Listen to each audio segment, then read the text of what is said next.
So hey guys, I'm back with it's been a while, but I want to go back and talk about the Helion Select 4 SCT-10, their short course truck. I've owned this truck now for a year, and I've told people before, people in the comments of the unboxing video of this, that I would address the issues that I've had with it and what I think of it. You can see it's in pieces right now, and there's a really good reason for that when I'll get into here in a minute. But I want you to see this. This is what's the most, I don't know what the right word is, interesting maybe. Things like body posts,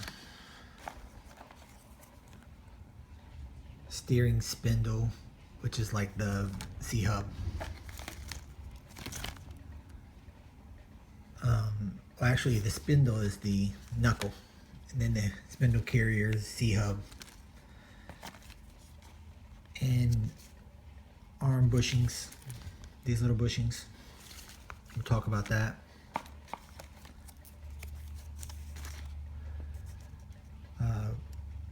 Kingpins.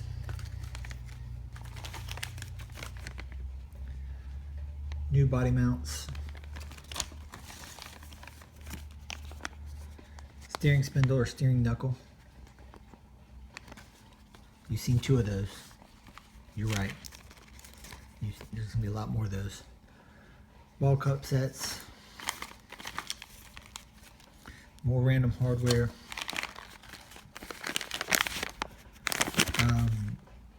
More spindle carriers. And these right here. Arm holders. Or like hinge pin carriers. They actually fit right down here, and they attach here into the other, and they hold those hinge pins in. Now, what I want you to see is how many of these. 1, 2, 3, and if I get closer, you can see what's happening. This one's a good example. Get it to focus there, yeah. They're all the same. They all bend, and this is the #1 thing that happens to this truck over and over and over again, as well as this and these steering knuckles. Now I have replaced these. I'm putting the 4th one on now. I have replaced 4 of these knuckles as well, and it's always the same place that it breaks. It either strips out here or breaks off right there 4 different times. I've just put in, this one right here is actually a new one I put on a couple weeks ago. Now you might ask me what this is. This is the chassis. Back here, still attached to the rear of the car, is the back half of that chassis. And you can kind of see here, if I can do this, not knocking everything over. I'm sorry, this is not, this is kind of a last minute deciding to video this, but I think it's important because there's interest in this car. But there are some serious issues. So anyway, this chassis is somewhat like that. And you see all that missing plastic? This chassis exploded. I was doing I put these tires on. I've been doing some speed runs because this car is very, very fast. I think it's fast. The electronics in this car have been just phenomenal. They really have been. This radiant reactor 3500 kV 4-pole motor has been just the beast. Zero issues with the ESC, 0 issue with their steering servos, and this actually has one of the best radios, the new Iconics radio, 4-channel receiver, 4-channel radio. has been so great that I've actually bought additional radios when I did my Yeti XL build, which I'll show you in a later video. But I actually, after I built that kit and I was deciding what radio to run with, I went with that because I've had so much success with that radio. I love it. And I'll show that to you here in a little bit as well. But this drives me crazy. There's just no way for me to tell you how poorly. There's a slight design flaw, and I'm trying to figure out how to fabricate a pan that will cover the bottom of this, where it makes contact. It hits. What it does is it hits a rock, and I'll show you when I have it back together. I'll be able to give you a better example. But it hits a rock, or it hits anything on the ground right there, and it bends that forward, and it causes some of the hinge pins to pop out, and then you're done. Now, super inexpensive. It's like $3 for 2 of them. Actually, no, it's $4.99 for 2 of them. That's not the point. The point is when you're buying them in packages like this and replacing them over and over again, these knuckles, I think are about 12 or 13 bucks. I can't remember exactly, but I'm replacing these 3 and 4 times and replacing the chassis, the brand new chassis. This is the new chassis actually that I got. This chassis was like 12 bucks. Super inexpensive.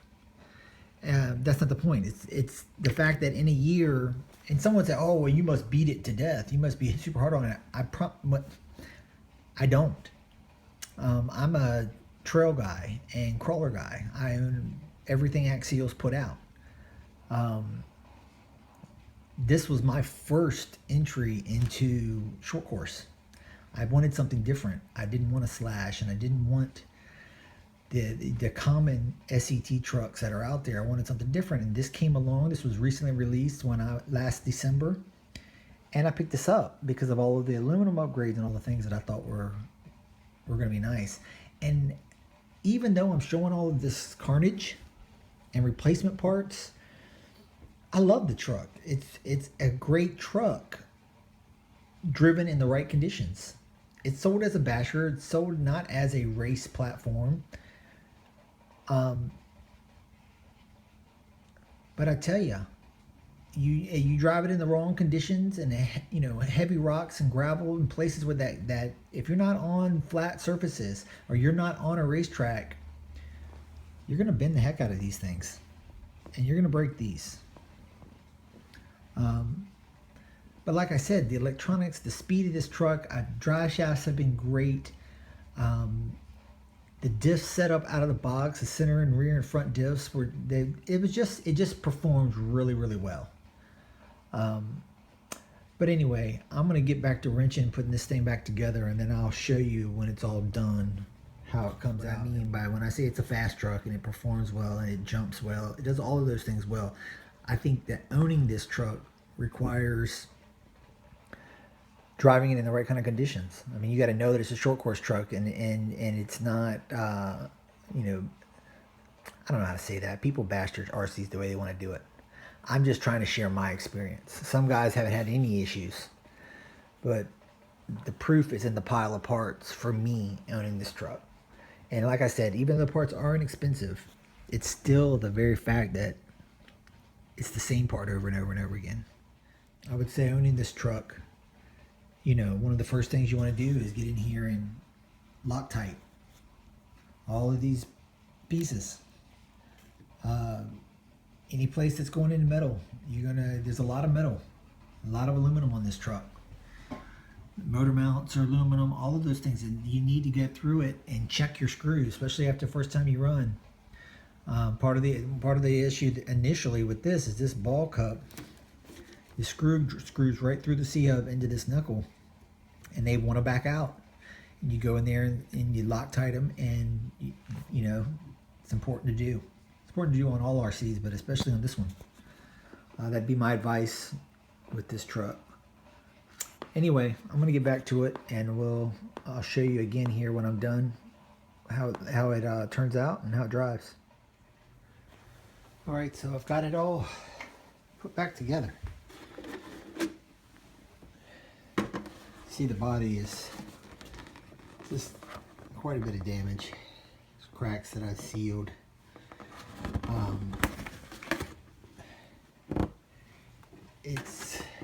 And then of course I've Gorilla tapes to try to support some of the areas that have been weak till I get a new body. But that, it still works. So here's the new chassis. All the electronics put back in it.